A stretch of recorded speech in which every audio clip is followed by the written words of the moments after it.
Good morning, everyone. I hope you all are fit and fine.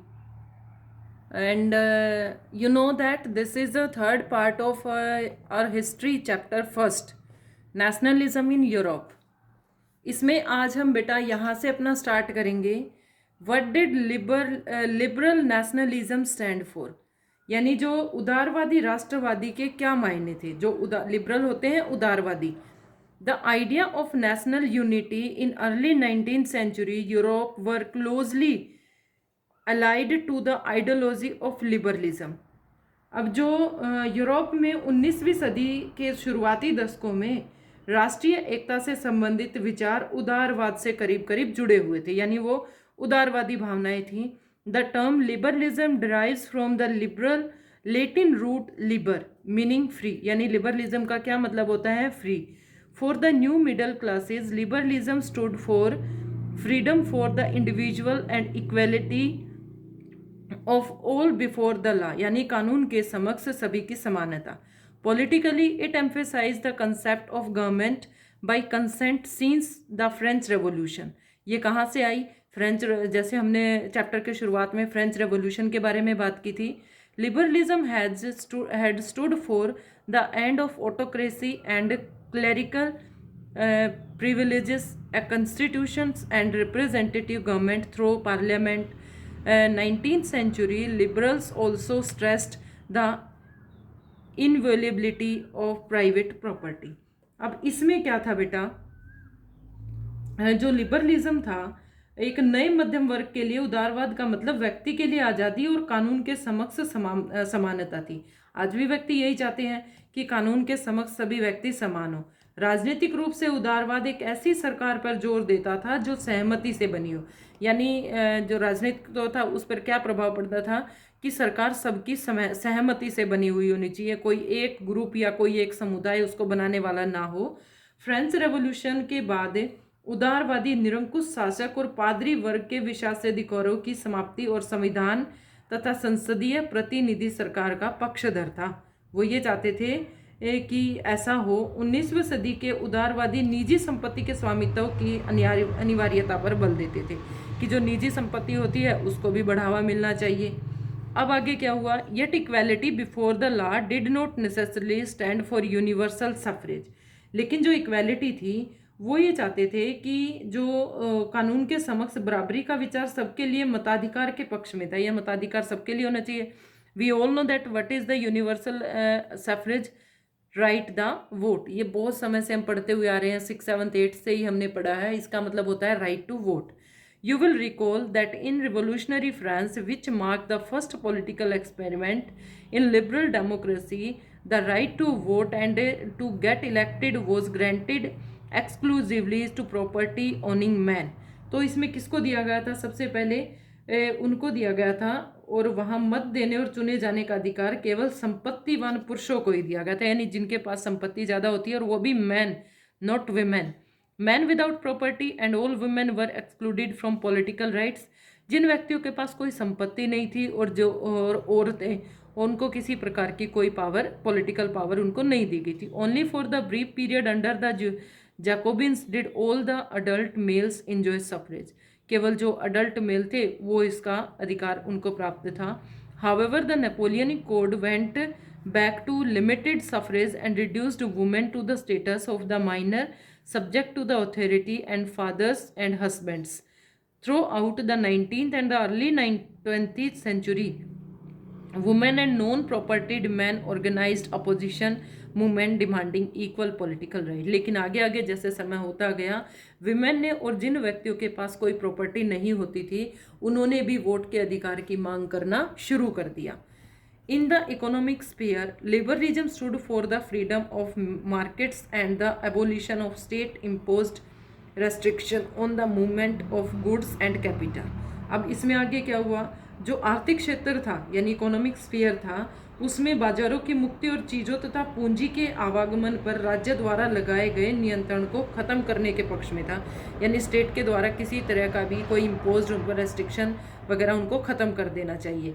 During the 19th century, this was a strong demand of the emerging middle class, ये जो middle class यानी जो मध्यम वर्ग था, उनकी ये मांग थी कि जो भी स्टेट के द्वारा जो भी रेस्ट्रिक्शंस है उनको ख़त्म कर दी जाए।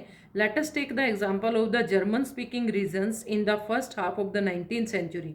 Napoleon administrative measures had created out of, Napoleon के समय में जो रेस्ट्रिक्शंस लगाए, जो उन्होंने जो कोड ऑफ कंडक्ट अपनाया था वो क्या था?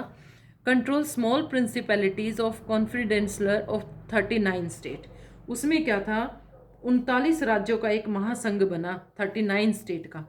Each of these processed its own currency. अब देखो 39 स्टेट तो सबकी अपनी अपनी करेंसी, लेकिन ऐसा कैसे हो सकता है भाई? अब जैसे इंडिया है, अगर सभी स्टेट अपनी ये कहें हमारी करेंसी ऐसी होगी, हमारी करेंसी ये होगी, तो उससे काम नहीं चल सकता। तो उसमें सभी करेंसीज को अलग अलग, सभी स्टेट्स में जो 39 स्टेट बने, सब ने अपनी अलग अलग करेंसी बनाई। एंड वेट्स एंड मेजर, और नाप भार मापने का तरीका भी अलग अलग होता था। A merchant travelling in 1833 from Hamburg to Nuremberg to sell his goods would have had to pass through 11 custom barriers and pay a custom duty of about 5% at each one of them. अब जैसे कोई trader है, अगर वो merchant है, कोई सामान बेच रहा है, अगर हैम्सबर्ग से न्यूरेमबर्ग तक उसको जाना है तो उसको 11 कस्टम ड्यूटीज से गुजरना पड़ता था, यानी हर जगह उसको टैक्स देना पड़ता था, वो भी अलग अलग। Duties were often levied account according to the weight और मेजरमेंट ऑफ द गुड्स, और हर जगह ड्यूटी कैसे इम्पोज की जाती थी कि उसकी चीज़ में कितना भार है उससे मापा जाता था, और भार मापने का तरीका हर जगह अलग अलग होता था। As each region had its own system of weight and measures and involves time consuming calculation. The measure of cloth for example was the elle which in each region stood for a different length. अब elle होता था, जैसे हमारे यहाँ पर metre वगैरह होता है। एन एले of textile material bought in Frankfurt would get you 54.7 centimeter of cloth, in Mainz 55.1 centimeter, in Nuremberg 65.6 centimeter, in Freiburg 53.5 centimeter। यानी हर जगह पे मापने का तरीका अलग अलग होता था। तो ये तो बड़ी दिक्कत की बात थी कि एक ही जगह पर इतने सारे मेजरमेंट्स के तरीके अलग अलग थे। Such conditions were viewed as the obstacle of economic exchange and growth by the new commercial class, who argued for the creation of a unified economic territory, allowing the unhindered movement of goods, people and capital. In 1834, a custom union of Zollverein was formed in the innovative of Prussia and joined by the most of the German state। अब इसमें आगे क्या किया गया? एक custom duty नए वाणिज्यिक वर्ग और परिस्थितियों को आर्थिक विनिमय और विकास में बाधक मानते हुए एक आर्थिक क्षेत्र के निर्माण के पक्ष में तर्क दे रहा था। वहाँ था वस्तु और लोगों और पूंजी का आवागमन बाधा रहित हो। तो इसके लिए 1834 में प्रसा की पहल पर एक शुल्क संघ जोल्वेरियन, ये शुल्क संघ था जोल्वेरियन, स्थापित किया गया, जिसमें क्या था? The union abolished tariff barriers and reduced the number of currencies from over 30 to 2। तो जितने ये बने थे इसके अकॉर्डिंग क्या हुआ? इस संघ ने शुल्क अवरोधों को समाप्त कर दिया और मुद्राओं की संख्या 2 कर दी, और उससे पहले जो 30 से ऊपर थी, यानी 30 अलग अलग मुद्राएं होती थी, उनको घटाकर उनको केवल 2 रख दिया गया। तो इस पॉइंट को सभी नोट करेंगे कि मुद्राओं की जो संख्या थी वो 30 से घटकर 2 हो गई। The creation of network of railways further stimulated mobility, harnessing economic interest to national unification, a way of economic nationalism strengthened and wider nationalist sentiments growing at the time। और इसके अलावा रेलवे के जाल ने भी गतिशीलता को बढ़ाया और आर्थिक हितों को जो राष्ट्रीय एकीकरण का सहायक बनाया।